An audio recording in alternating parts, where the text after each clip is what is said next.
Namaste and good morning everyone. We'll start with the prayers.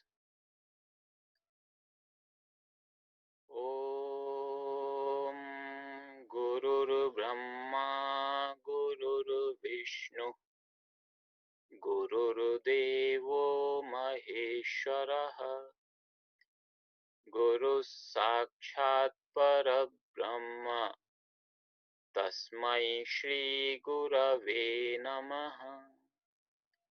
Om Sahana Vavatu Sahanau Bhunattu Saha Viryam Karuvavahai Tejasvinavadhitamastu Ma Vidvishavahai. Om Shanti Shanti Shanti. Now Mahamrityunjaya mantra 3 times to pray for those who are suffering because of the current pandemic or any other reasons.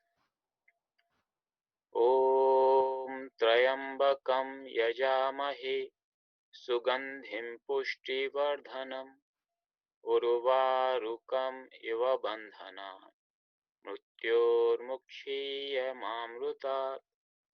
Om Trayambakam Yajamahe Sugandhim Pushtivardhanam Urvarukam Iva Bandhana Mrutyurmukshiyamamrutat. Om Trayambakam Yajamahe Sugandhim Pushtivardhanam Urvarukam Iva Bandhana Mrutyurmukshiyamamrutat. Om Shanti Shanti Shanti.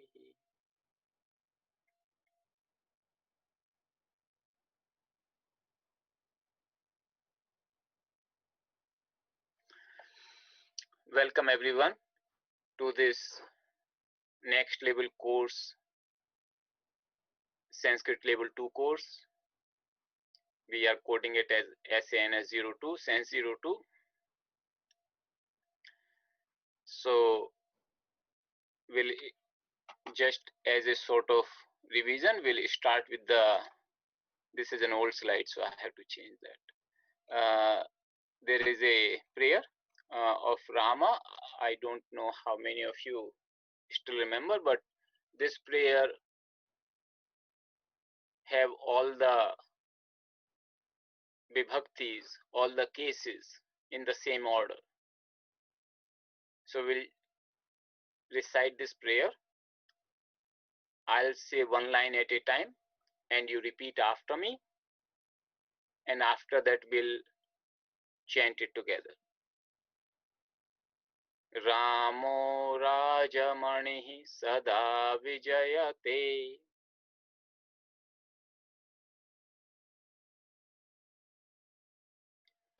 Ramam Ramesham Bhaje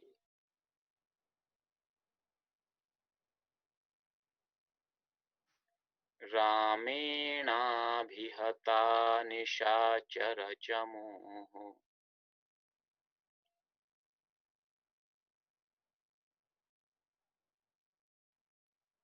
Ramaya Tasmai Namaha.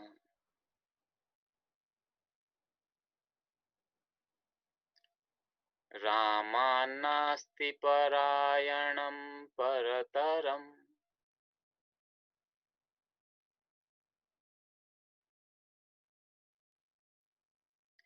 Ramasya Dasosmyaham.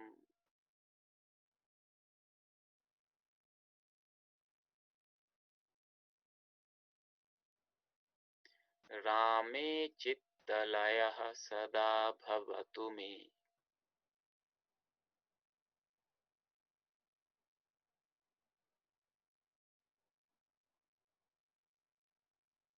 Bho Rama Mam Uddhara.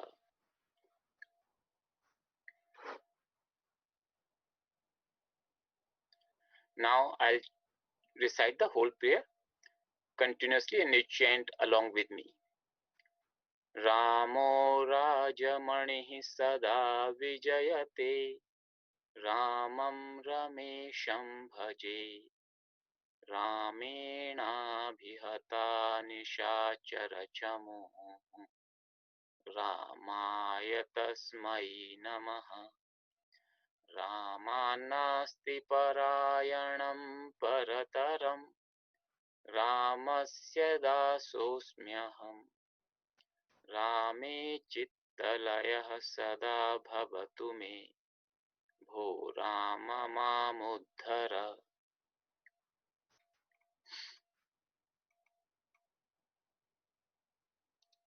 We will also recite verb conjugations of the root gum. Lat lakara, present tense. Again, I'll say one row and you repeat after me. Gacchati, gacchataha, gacchanti.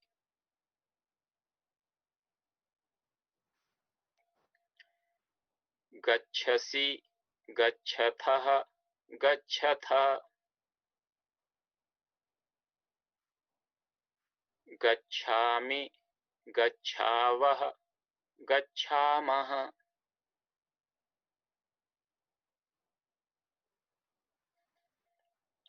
Now I'll do in continuously. Gacchati, gacchataha, gacchanti, gacchasi, gachatha, gachatha, gacchami, gacchavaha, gacchamaha.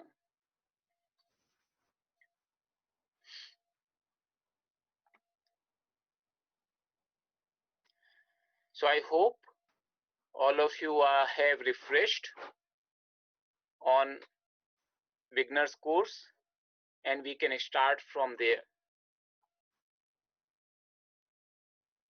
Out of the registrations I received a few registrations from some of the people who were not part of the beginners class, but they found the link and they found it so useful that they started practicing and registered for level 2 class, which is a beautiful thing. Those of you who have not yet completed beginners course, you can join this course live. That is perfectly fine. But in parallel, please continue finishing that course, because level 2 course is built up on beginners course. And if you have not attained the comfort level in beginners course, it may be difficult for you to comprehend the concepts which we will discuss here.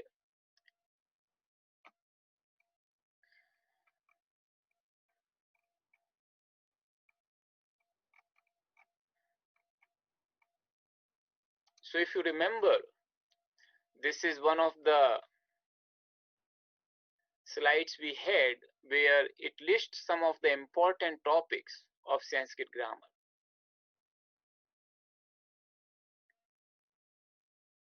Sandhi, that is joining of the words.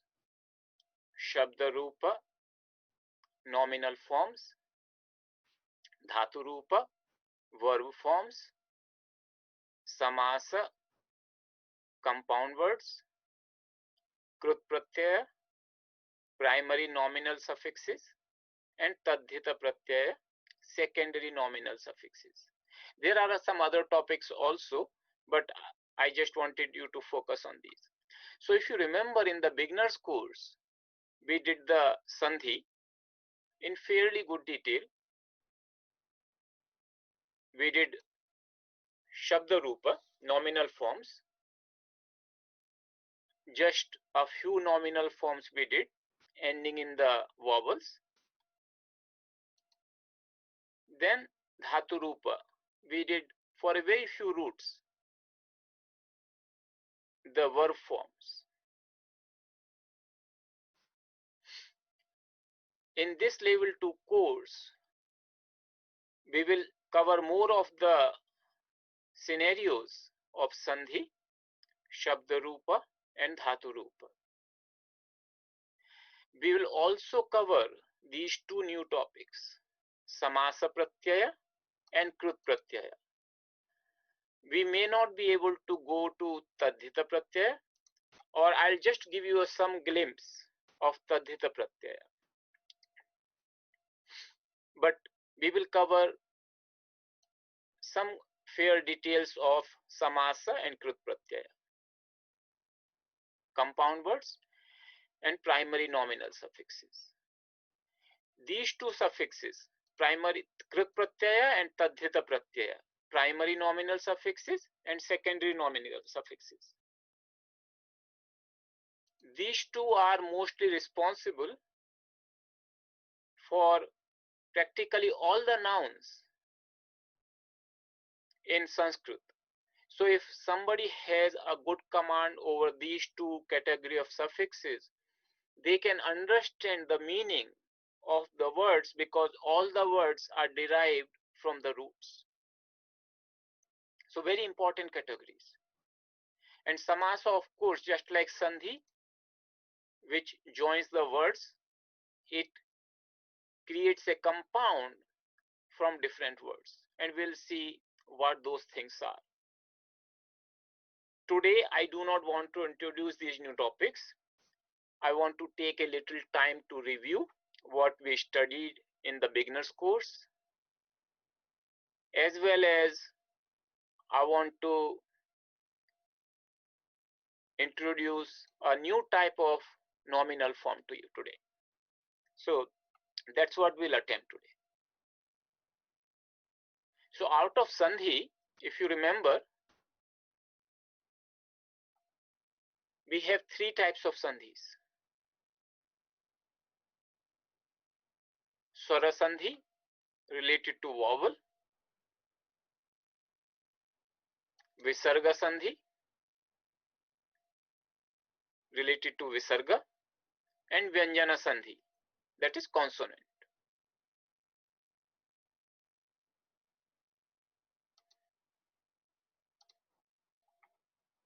So Swara Sandhi,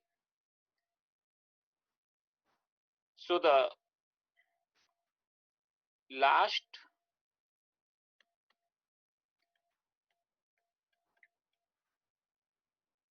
letter of first word plus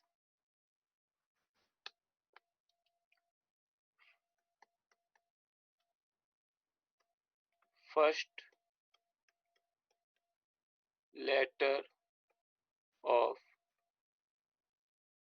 second word. So that's how the Sandhi comes into place.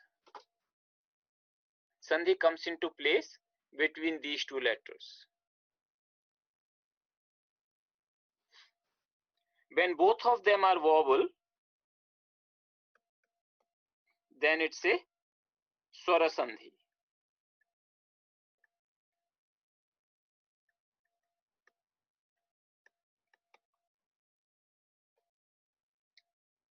And we saw a few examples of Swara Sandhi. So these are the rules. We saw these specifically, these 6 rules related to Swara Sandhi. Dirgha Sandhi, where the two similar vowels result into one long vowel. So for example, there were a lot of cases we did that, lot of exercises. So cha plus asti, chasti. So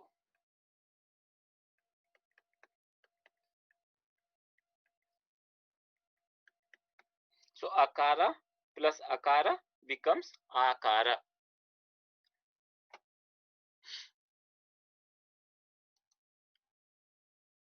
Then we had guna sandhi, where the first vowel, that means the last letter of the first word, is all akara, or it could be akara. So when I'm putting this thing in the bracket, it means it could be either short or long, and again followed by ikara, ukara, or ukara, short or long. It results into ekara, okara, or ar. Now this is important for you. Just keep in mind this name guna. We will be using a little bit of it in our level 2 course.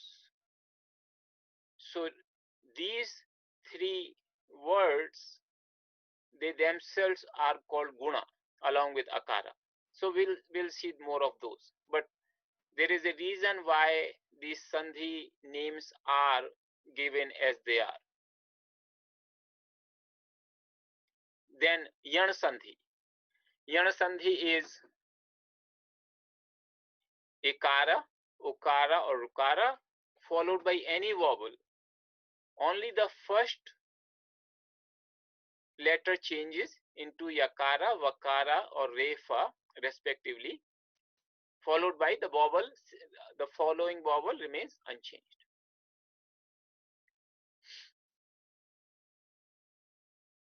Vruddhi sandhi. Akara plus ekara, aikara, okara, or aukara. It results into these four combinations.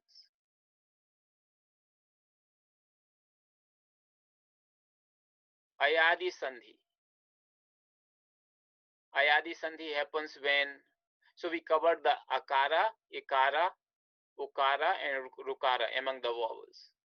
Now the remaining vowels, they will make the ayadi sandhi. And when they follow a vowel, except the short akara, it results into these combinations.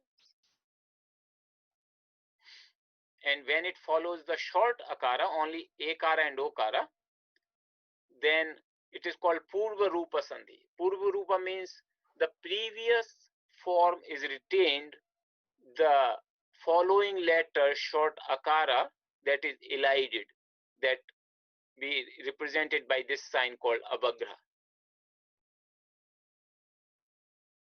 So this is the swara sandhi or the vowel sandhi. If you remember last time, we also had this chart which tells you in a flow chart manner that how the sandhi rules flow.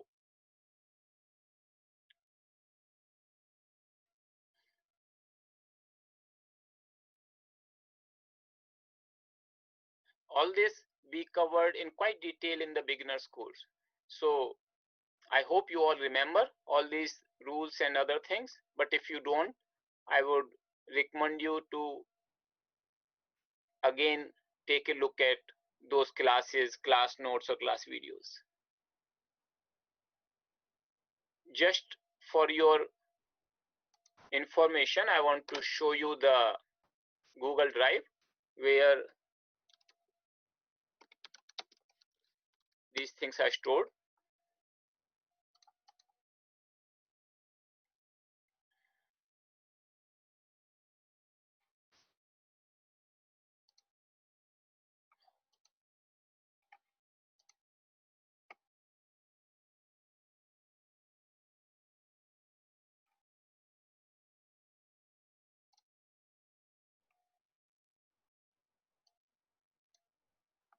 I think I had not shared the screen, so there was a problem not being able to see. Sorry about that. I just shared the screen. I just realized that, and you should be able to see the other things now.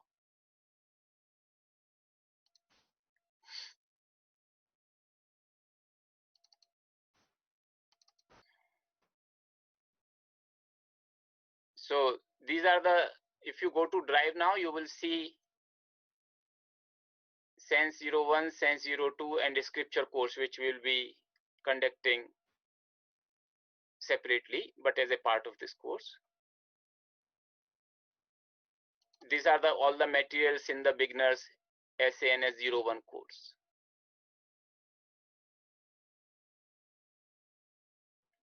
and you can go to the class videos or class notes, exercises or other study material.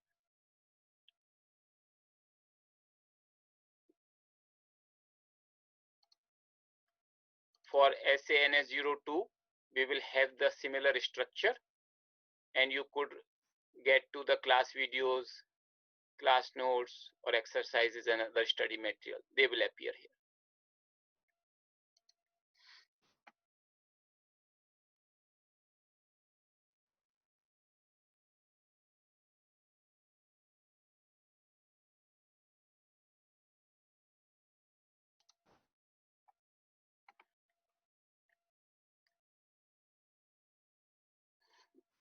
Then we'll have the Visarga Sandhi rules. Visarga Sandhi happens when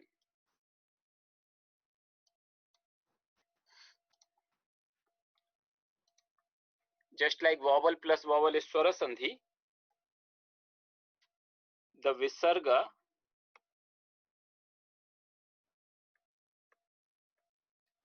plus either vowel or consonant would be the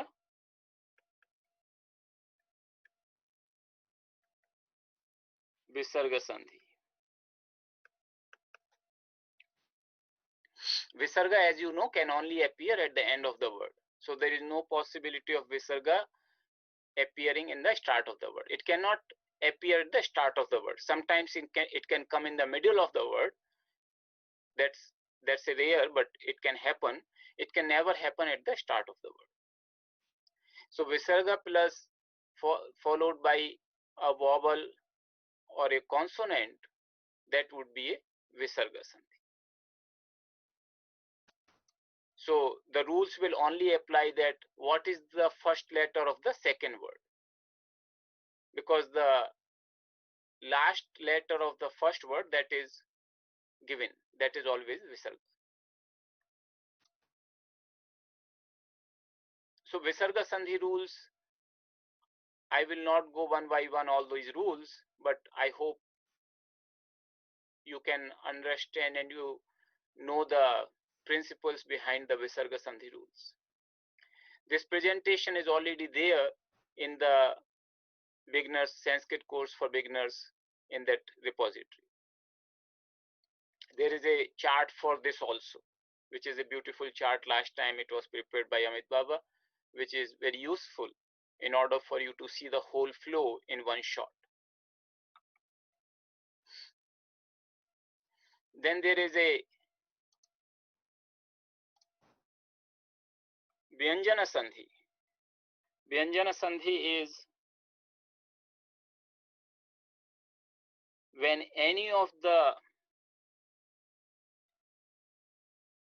either the first or the last, either one could be a consonant, that would be a Vyanjana Sandhi or the consonant Sandhi.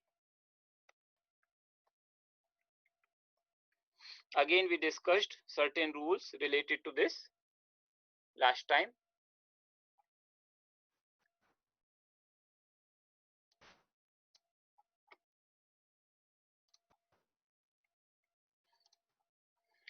Then we discussed the Sanskrit, despite all its complexities, it only has three types of words: nominals, verbs, and indeclinables. The difference is noted by the fact that nominals are declined. That means they are in a table which is 7 by 3. An example of that is, we had this example many times chanted, Rama, Ramau, Ramaha. So these are the case, even though there are 8 cases total, the number wise, because Panini gave only 7 cases and said vocative would be the same as nominative except singular. So many times people don't say 8 cases, but it's just a terminology. Literally speaking, there are 8 cases, and there are 3 numbers: singular, dual, and nominative, accusative, instrumental, dative, ablative, genitive, locative, and vocative.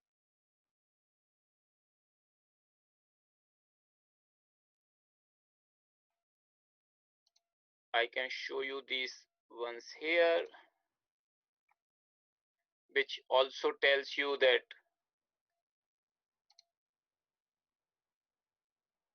how the subject, whether it's a subject, object, instrumental, it is representing the preposition by or with. Dative represents the preposition for. Ablative represents the preposition from. Genitive represents the preposition of, or sometimes like apostrophe s.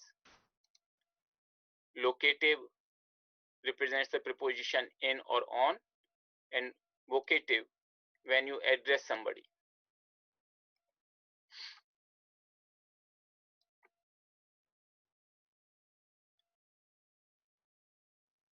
So in a Sanskrit sentence, you will always see these forms being used, even though the base word, which is called pratipadika, it is not used directly in a Sanskrit sentence. So nominal are characterized by this particular table where every nominal would have a declension. These are called declensions. And sometimes, like in case of pronoun, the vocative case is not there and you have a 7/3 table instead of 8/3, but the logic is the same. You would have a word declined in the form of 8/3 tables. Some cases could be missing or some numbers could be missing, but idea is the same. So that's how the nominals are characterized.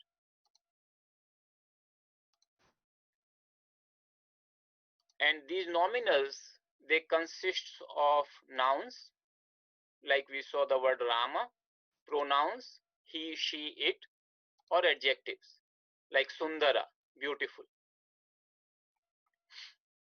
Then the verbs are there. The defining thing about the verbs is that they are conjugated.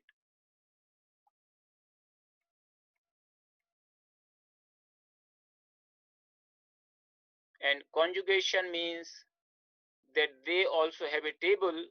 It's a little bit different table, like we saw gum, gacchati, gacchataha, gacchanti. So it's a 3/3 table instead of 8/3. Even though it's a 3/3 table, overall verbs are more complex because every table has a root, a tense, the person, and the number, and also the verbs can appear in Parasmaipadi or Atmanepadi. So all this makes verbs a more complex topic than a nominal. Nominal, the table, even though the table is bigger, but the number of cases where that table appears, the number of variations, they are small.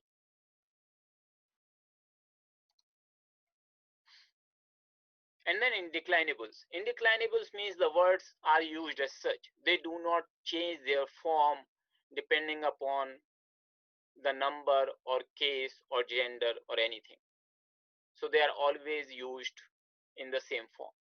That is indeclinable.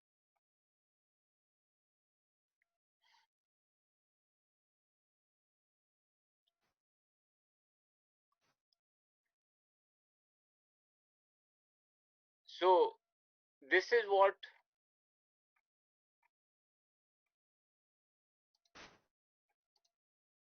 we had seen earlier. We had seen the Sandhi rules. We had seen nominal forms, and we had seen verb forms. So today I want to introduce another kind of nominal form to you. That is a noun ending in the word un.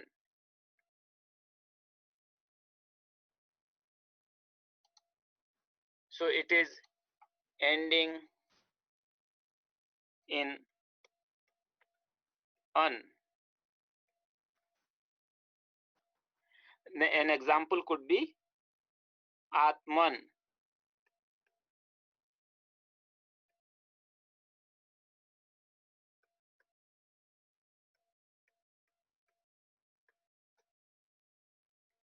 So as we saw that nominal forms, they depend upon what is the ending. So like for example Rama, the ending is akara, and the gender is masculine. The same ending akara, another word vana, which has the same ending akara, and this is a neuter. So this is neuter, and its forms change in the first two cases. One like Ramaha, Ramau, Ramaha, Vanam, Vane, Vanani. So that is the difference. Generally, the nominal forms depend upon the ending and the gender. So far, we saw the endings which end in the vowel. So akaranta ending in a. Then we saw feminine nouns, Gita ending in akara, long a. Nari, that is feminine, ending in ikara. So we covered these forms earlier. Then we also saw Hari ending in ikaranta, ending in ikara, masculine noun. Feminine noun, ikaranta like kirti. So we saw these forms last time. All the forms we considered in the beginner's course, they were ending in the vowels. So today we'll have a consonant ending, because noun can end either in a vowel or a consonant. So today we'll see the consonant ending forms, and that is Atman, ending in an. So we don't say ending in nakara, because there are other words which end in nakara, but the previous vowel is different, like ikara. So that is called in, ending in, not ending in an. So Atman is the self, ending in an.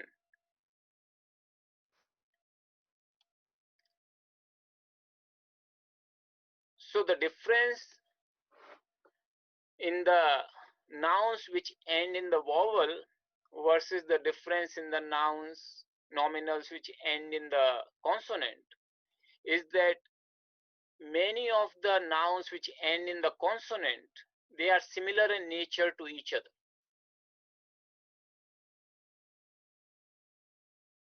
Even though they may be quite different from the vowel ending nouns, but consonant ending nouns themselves, they share certain similarities.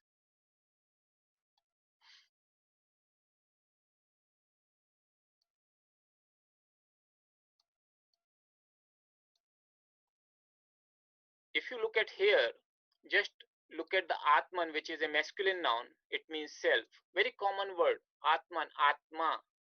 We use this word a lot in Sanskrit, Atma. So Atma is the nominative singular of Atman. How does Atman became Atma? That means there is the short a here becomes long a, and nakara is dropped. So there are all these things are based upon certain rules. As I told you in the past, that Panini has defined the rules for every single combination. And all these things will become quite clear if and when you study those rules, which is quite advanced topic. But then everything becomes very clear. There is no need to memorize anything except to understand the rules. But till then we have to understand, because we do not know all the rules, we have to memorize a little bit some forms, or at least get the sense of that what are their endings, so that we can recognize when they appear in a sentence. So out of these, these 5 forms, these are considered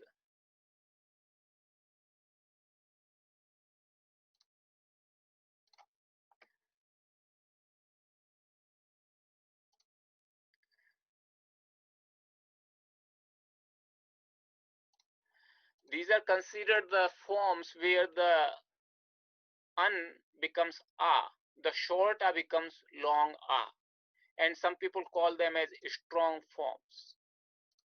So first case all the 3 numbers, and second case first and second number, the akara becomes long a. Atma, Atmanau, Atmanah, Atmanam, Atmanau, Atmanah. Here it becomes shorter. In all the other cases, it again remains the shorter. So because it becomes long a instead of short a, these forms are called strong forms. Panini doesn't, of course, differentiate strong forms and weak forms like this. It is just that if we haven't studied those rules in detail, then for our making some sort of a classification, we create this distinction and understand the pattern, which is useful when we are in the beginning to understand these forms. Everywhere else you will see that it is the short a. Atmana, Atmabhyam, Atmabhihi, Atmane, Atmabhyam, Atmabhyah, Atmanah, Atmabhyam, Atmabhyah, Atmanah, Atmanoho, Atmanam, Atmani, Atmanoho, Atmasu, Atman, Atmanau, Atmanah.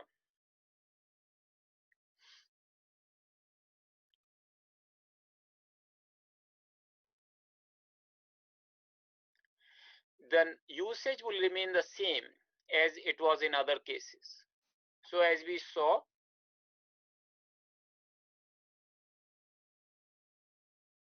Atmana would mean by the self or with the self. Atmane would mean for the self.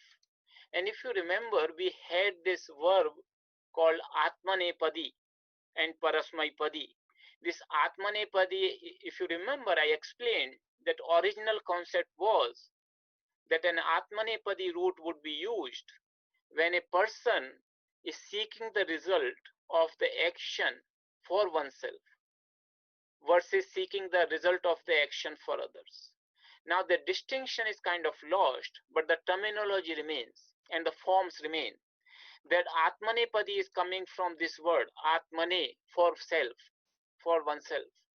So that's where the word Atmanepadi comes for the roots, verbal roots. And this word appears so many times in different forms. Atmanaha, Atmanaha, Atmani. Atmani means in the self. Also, many people call it soul. So in the soul. And that's how these forms are. You can clearly see that some of them are quite familiar to you. Atma bhyam, bhyam, bhyam, bhyaha, bhyaha.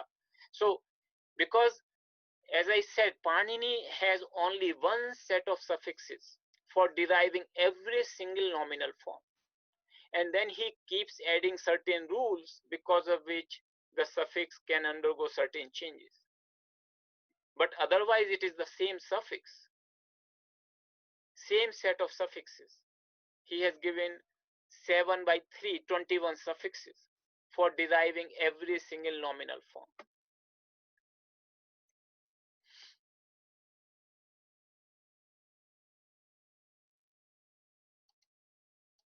Now in this, if you take the neuter, karman.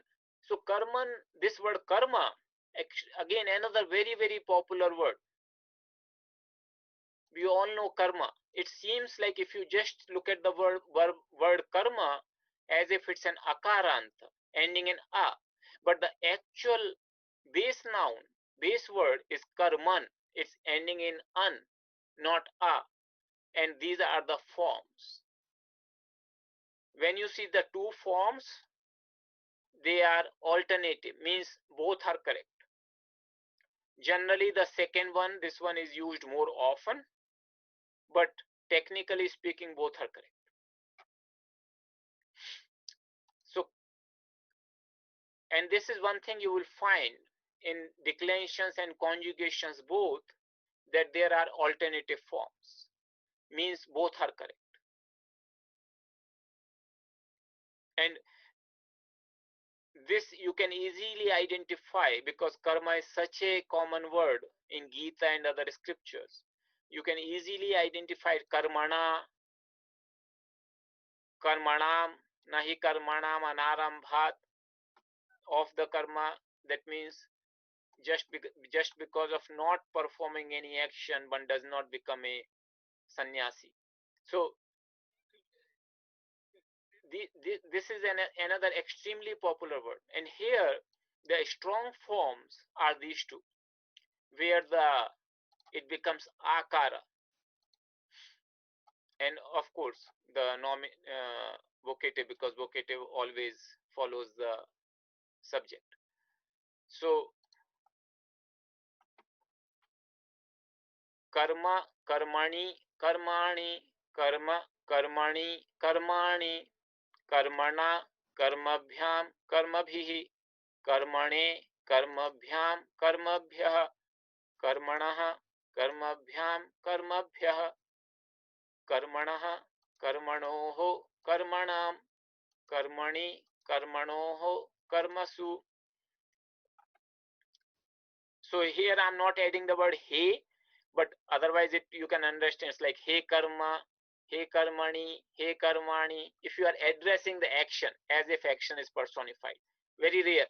It is, as you can imagine, we hardly ever make an address to an action, so this vocative form for karma is very rare.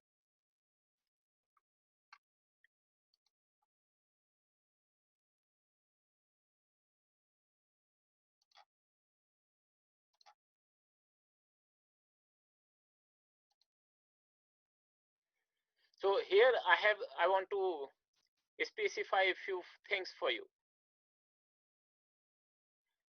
Most of the nouns ending in "un" are either masculine or neuter.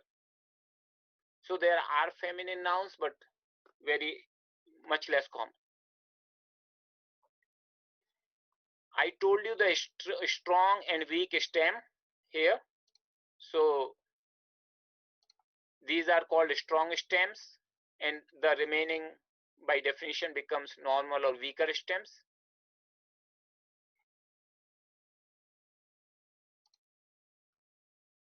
But there could be three, and I'll show you how the three part works. So first five are potentially strong, and ending is weak if it begins with a consonant, otherwise weakest. So that I'll explain to you a little bit later. But understand this, that when a noun is ending in "un" and it's masculine, these five words, five cases, they take the long vowel, and in the neuter it's only these two. In the feminine also it goes like the masculine. These forms become the strong form. As I said, feminine words are not many in ending in "un".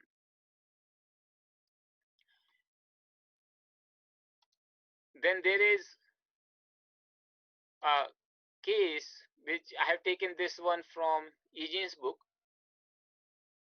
where the word is Rajan ending in "un", Rajan. If you look at Rajan and Atman, what do you notice any difference? So if I use these two words, Rajan and Atman, so I'll write it here again.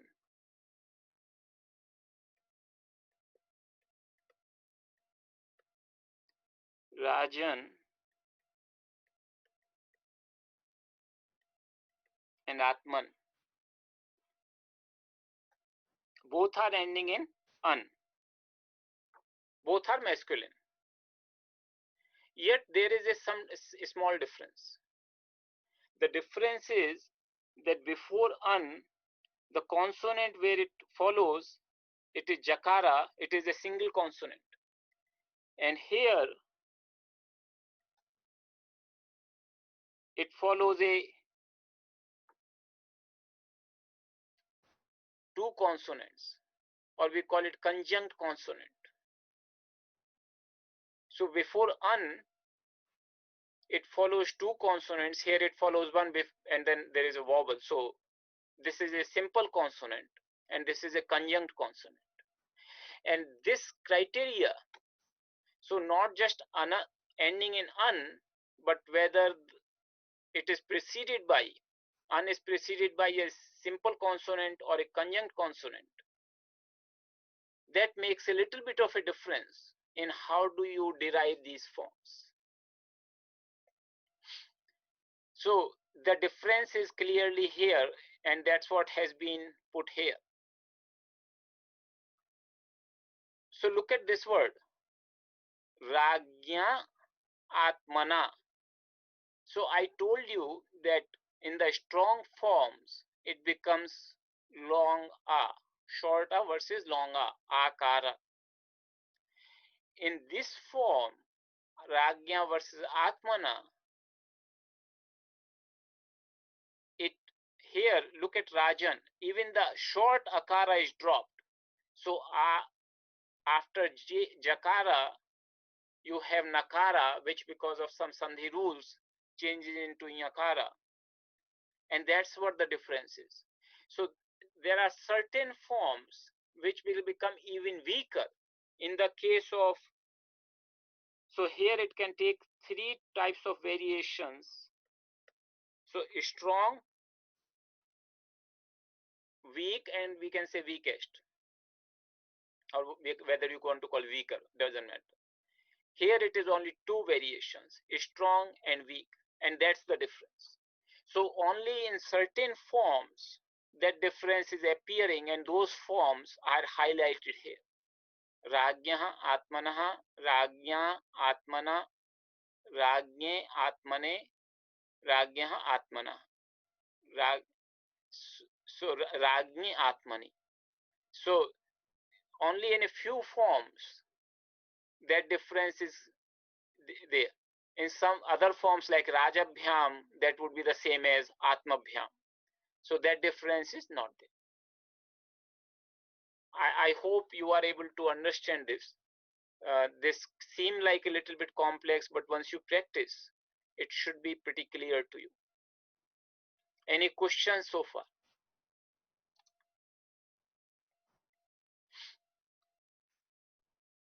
There is a question in the vocative too, the dual and plural have dirgha a. So because vocative always follows the nominative, that would be the case here. So I did not highlight. Yes. So vocative, because vocative always follows the nominative. Only the first singular can be different, which is different here. So these two also take the long a, dirgha.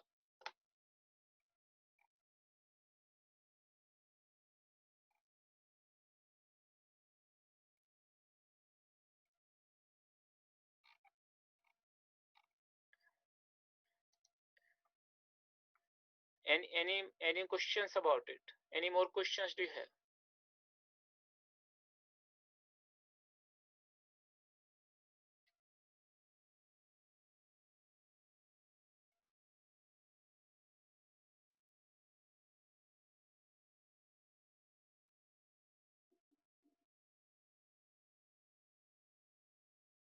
Okay, if you do not have a question, then I would have you do the exercise.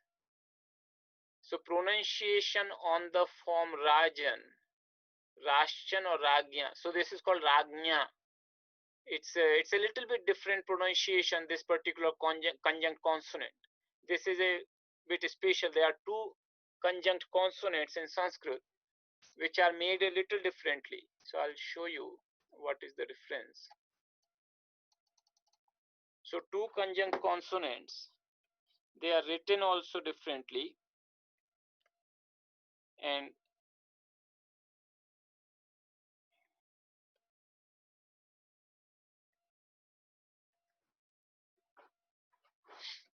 so this is nya, like in Guruji's name Prajnanananda, that's the one conjunct consonant, and ksha, like akshara. So this is kakara and shakara, and this sound becomes a little bit like ksha, and here the sound becomes like nya. So ragnya,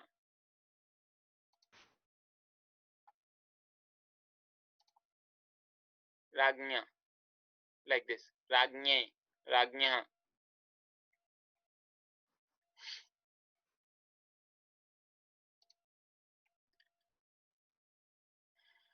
There is a question, should we by heart all the nominative tables? I will not say that you have to memorize by heart all the tables. Get familiar with the patterns, and just as you read more, just like dictionary, you do not make your vocabulary by memorizing the dictionary. You increase your reading and then keep referring to the dictionary, and slowly words get committed to your memory with the meaning. And that's the purpose of the having the word power, that you can use them, you can understand and use them. Similarly here, you get familiar with it, keep all the tables in place as a reference, keep referring to it. Whenever you find a word, recite the whole row loudly. So for example, if you found a word called atmani, so you say it loudly, locative singular, the pratpadika atman, and then you say atmani, atmanoho, atmasu, like this. So that way it will become slowly automatically get committed to the memory. You don't have to force yourself to come, because somehow you memorize one or two is okay. There's some pattern like Rama we said. So some tables which are much more common, but others you will slowly get to them as you increase your reading. So when you are reading Bhagavad Gita, for example, whenever you find a word, always go back to the table, recite it loudly, the whole row at least. So there is a question, what about Agnya? Agnya is pronounced as the same way. It's the same consonant in Agnya also, that Nya. Okay, so with this, we'll have a class exercise, and this is the exercise. So I'm prefixing the exercise by the prefix 2, indicating it's a Sanskrit level 2 course, and class exercise 1. The exercise is this. Please write the nominal table of the masculine noun Murdhan based upon the declensions of Rajan. So remember, Murdhan, it is also un preceded by conjunct consonants. So it would be more like Atman, not Rajan and Atman. So I just want you to pay the attention, even though it's more like a Atman.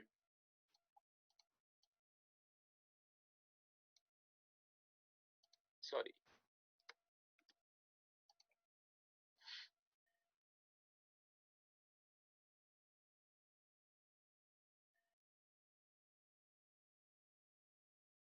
So you can write this. Look at this table and write the conjugate declensions of the word Murdhan. It means head. And you can also refer to Thomas Egan's book, page number 208. This table has been taken from there. So with this, it is 9:55. We'll meet in 12 minutes, 10:07, and I'll mute myself till then. Okay, thank you.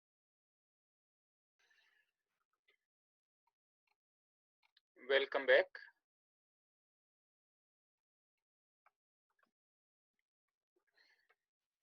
So there were a few questions related to this form. So one question very genuinely, that un is preceded by urdha.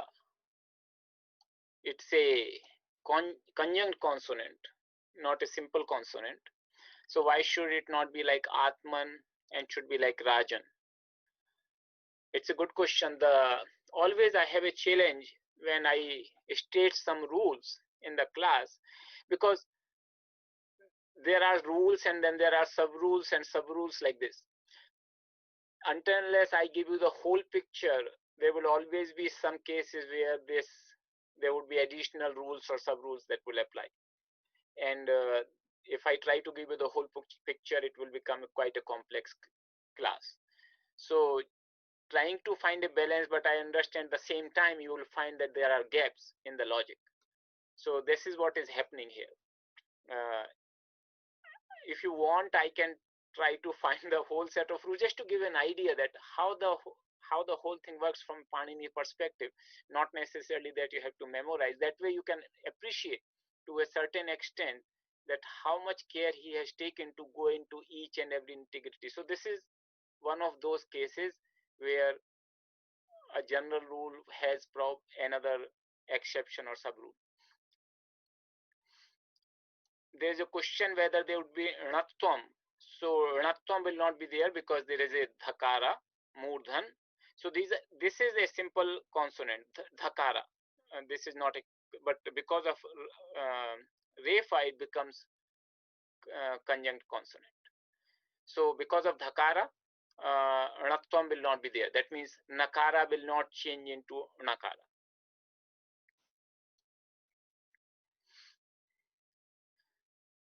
So we'll post the solutions to this later on into the drive itself or as a part of the class notes for Murdhan. I just want to show you a few examples where these forms occur. And similarly, there is a word called Brahman.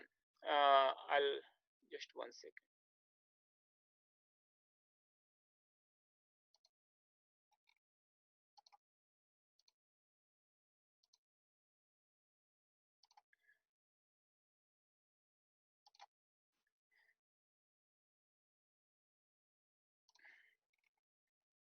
So there is a word called Brahman. It's also un. So very common word. So there are few common words like Atman, Karman, Brahman, which all end in un, and this word particularly has both masculine and neuter. So what happens when it is masculine and neuter?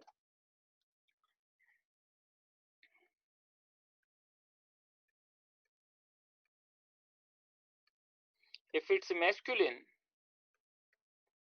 the nominative singular form becomes Brahma, like Atma, and when it's neuter, it becomes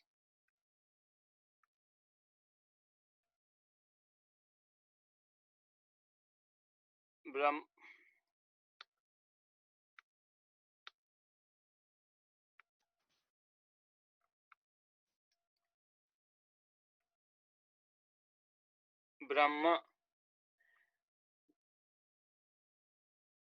And there is a very significant reason. So Brahman, as you know, it refers to the God absolute, limitless. So ideally, there is no gender associated with the one who is limitless, who is formless, who is all pervading. So just from the language perspective, because language has to have a gender, the neuter is assigned to Brahman, and then the word becomes Brahma. So the masculine one, Brahma, that refers to the creative aspect of the, so that's a form, that's a name and form, Brahma.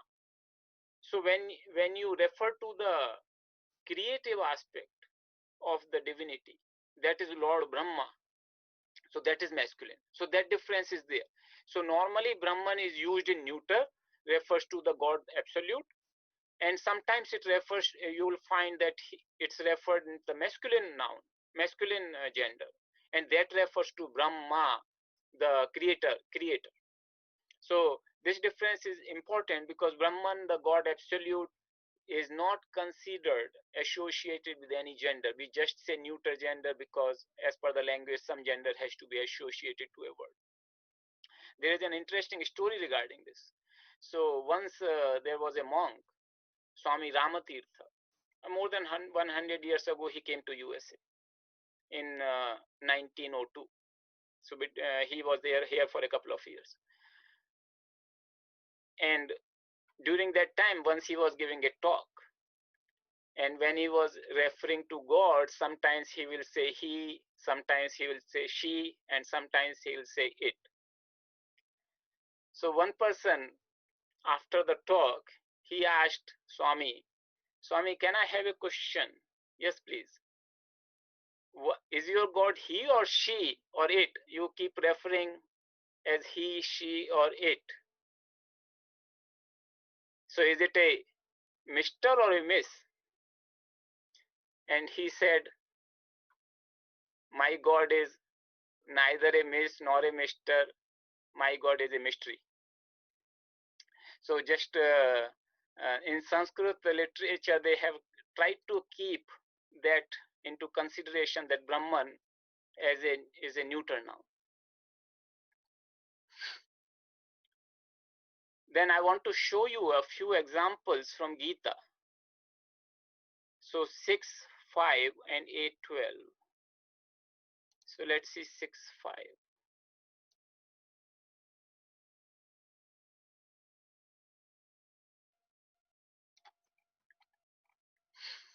So this is a very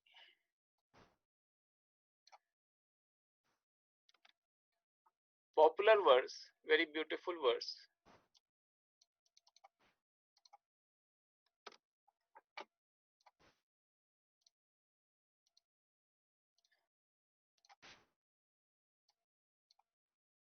And if you look at here, Uddhared Atmanatmanam Natmanam Avsadayet Atmaibhyatmano Bandhu Atmaiva Ripuratmanah. So many times this word Atma comes. And now with this table, if you are familiar, you can easily understand which case is being used and what is the meaning. So I'll just give you a little bit. So just to take this one, and then split. So Dharet Atmana. So this word is actually Atmana plus Atmanam. And here this word is Na Atmanam. Avasadaet Atmaiva. Atma.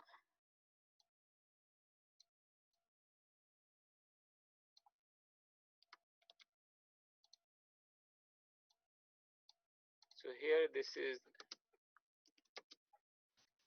I hope you can make out the Sandhi easily here. Then it is,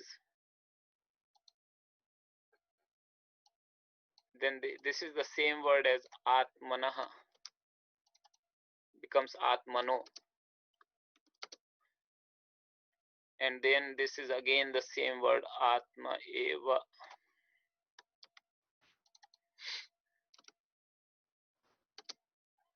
So you see how many places we have Atmana, Atmanam, Atmanam, Atma, Atmanaha, Atma, Atmana. So 6 times the word Atman is used in different cases. So Atmana, if you look at here, Atmana, third case singular, instrumental singular, Atmana. Then Atmanam. Atmanam is the second case singular, Atmanam. The same word repeats here, Atmanam. Then Atma is the nominative singular. Atmanaha. Atmana, if you look at it, appears here, second case plural, fifth case singular, sixth case singular. Three places this Atmana appears. Which one is it? In this case, it is sixth case singular. It is just we have to see the context and the meaning, and from that it will be clear to us. Then Atma again. So nominative singular and Atmanaha. Again, it is sixth case singular. So 7 times this word Atma has come in one verse. It's a beautiful verse. Atma means self. So here it basically means Uddharet Atmanatmanam. By oneself, one has to lift oneself. Uddharet means one should lift. So one should lift oneself by oneself. Na Atmanam avasadayet. One should not allow oneself to be depressed or allow oneself to go into the dejection or depression mode.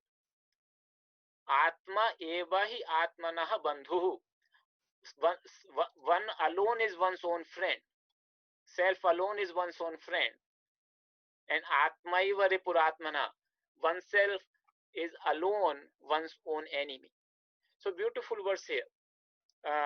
You can look at it more in detail, verse number 6-5. I just wanted to give you that how this same word has appeared 7 times in one verse.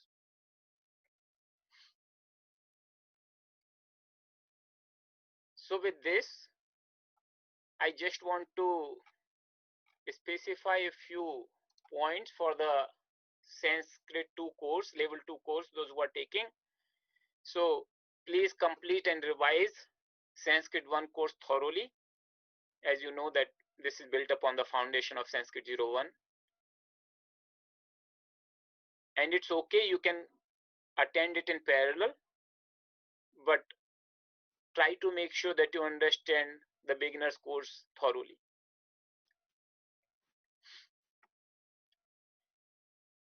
This course, we sent the email earlier out that it would be 20 classes. Somebody pointed out it may be too long. So we'll keep it to 16 classes. We'll reduce it to 16 classes.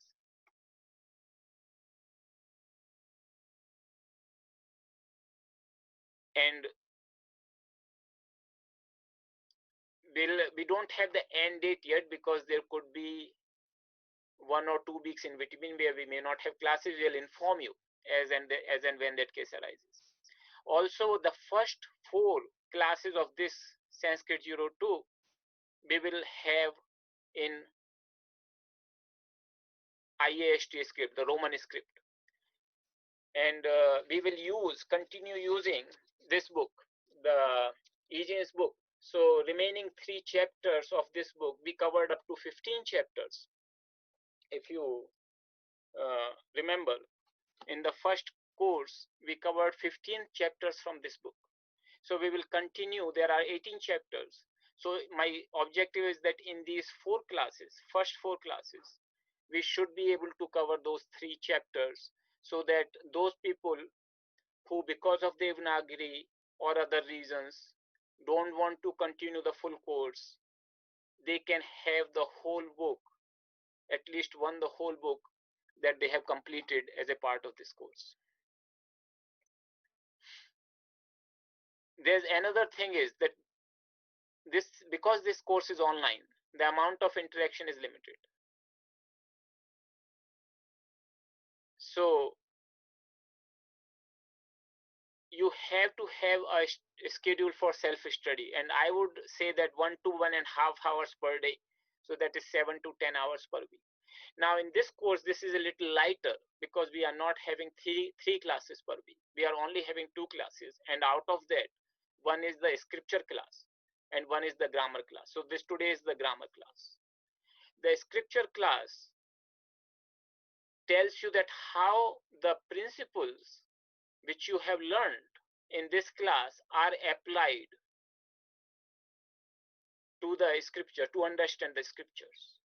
And by today we'll have a date and we'll inform you all that what is the date and time for the scripture class.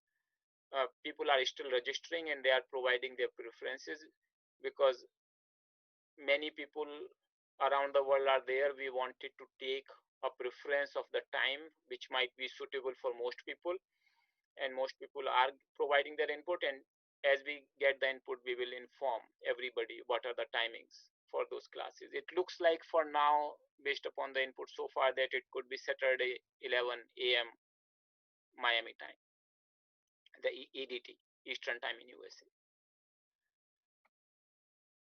So the idea is that you will have the homework only for this class.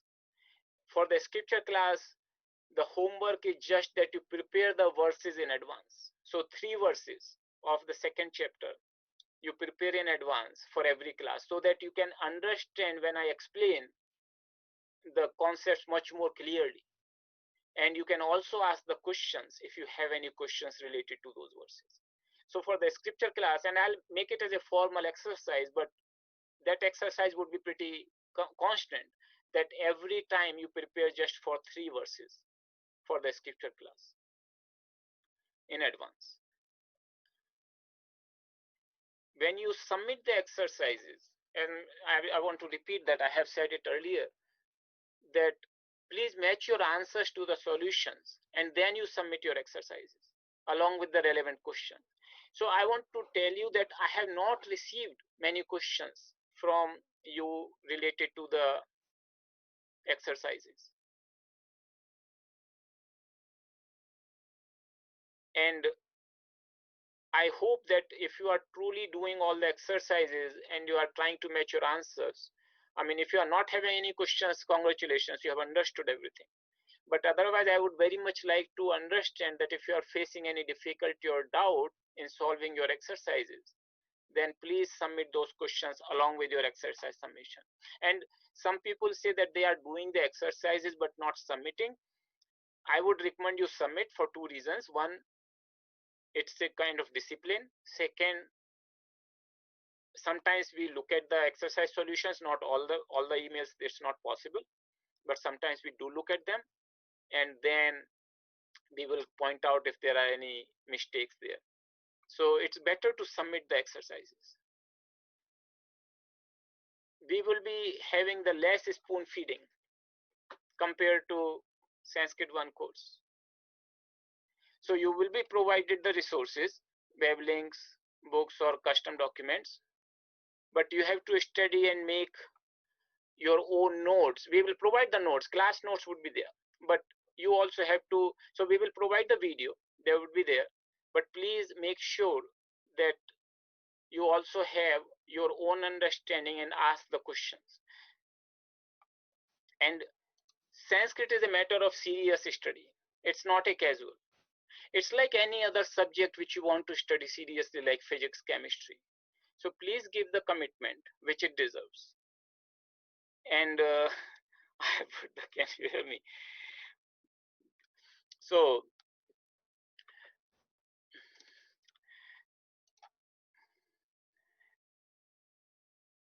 please make sure that in order to get the most out of this course, you do give it the commitment it deserves, and then you would be able to acquire the efficiency whereby you will become comfortable in understanding the verses. And that's the purpose. Remember, our purpose of studying Sanskrit is primarily to be able to understand the scriptures. That's our primary purpose. So for that purpose, this course would be lighter compared to last one, because there would be only 1 grammar class and 1 scripture class, versus last time when we are having 3 classes per week. So this would be lighter, yet so that gives you more opportunity to go into a little bit more detail and depth, and please do so. I would be happy to receive your questions if you are having any questions or doubts. Some people did ask, and some people did point out that there were some typos in the answers to the exercises which we provided. So please if you are doing the exercise, I would hope that many of you would have pointed that out, but only a few people, one or two people only pointed it out that there were typos in the solutions to the exercise. So I hope you can be a little bit more committed. I know that there are a lot of other things, and that's why we have reduced the number of class hours in this course, that you might be able to get to attend other duties as well as provide the time to Sanskrit and not being overwhelmed by it. So with this, I just wanted to let you know. And there was another question related to the timing of this class. So one person suggested, should we have it both at 11, because if the other class is going to be at 11, should we have it as a combined? So I was thinking if I could send you just one question survey and you could reply, all of you, once the scripture class is finalized, whether 9 or 11 would be more suitable. And if we need to change, we can change accordingly. If all of you are okay with the 9 as it is right now, then we can continue it, this class as 9 and other class potentially at 11. So because this would be always difficult to find a time which would suit everybody. So I was just trying to find some time where it can suit most of the people, and particularly for the scripture class, because for the scripture class, it is a generic class. Not only those people who know Sanskrit can attend. So that's where I had given the options there. So here we can potentially keep it at 9, and I can say that I can see some of the comments that 9 is okay. Maybe we can continue with the 9 o'clock.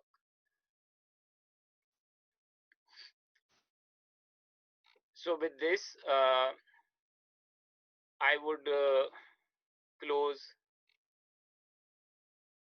this session, and with the prayers.